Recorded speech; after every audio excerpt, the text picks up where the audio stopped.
I was just sitting here in front of the door here having a cigarette, and I can hear heavy breathing, and I didn't know what it was. I thought maybe a big dog. And then next thing you know, I just look over right to my left here, and he's just standing 3 feet away right there. Great big cat, about the size of an English Mastiff. He was a big, big cat. Very deep breathing from the stomach, and sounded like a monster, but like a lion. When you ever see a lion at the zoo, that's just what it sounded like. Oh my God, it's surreal. I thought I was dreaming still. I thought I was sleeping. I thought for sure it was a dream, but it was no dream. Were you scared? Very. My heart's still going right now. And I got into the garage, and then he went underneath the trees there. It was a little bit dark. I couldn't see if he left, and that's just where he stayed. Then you went into the house?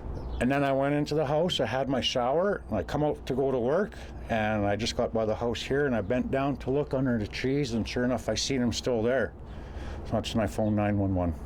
I didn't want him to get at the little kids going to school or anything. Fish and Wildlife were notified, and they attended the scene and attempted to sedate the animal, as we're mindful of the animal welfare and making sure that that's addressed as much as we're able to.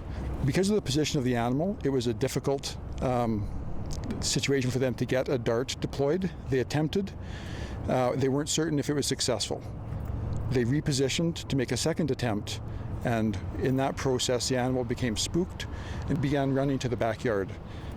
We had a member at that location, and out of concern for his safety and the safety of the public, he had to make the decision to put the animal down. And so the animal that was approaching the member, it was maybe not a full-out run, but it was sprinting towards the member, and it was an unsedated animal, so he made the right decision to do what he had to do. In the aftermath, when you saw the size of that creature, oh my God, it was a big animal. He was big. Did you understand maybe why, for safety, they had to put it down, or do you wish there was just another way they could have? I wish there was another way. He wasn't the largest cougar I've seen in my life, that's for sure. But I know there could have been other alternatives to that, for sure. So now he's gone. Yeah. How do you feel about that? That's sad. I didn't have to do that, I don't think. They could have tranquilized it again and again, but they just shot him. The cougar is a predator, and so we're mindful, very mindful of that. And with any animal, it can be unpredictable. But certainly when we're dealing with a predator, especially a large predator like a cougar,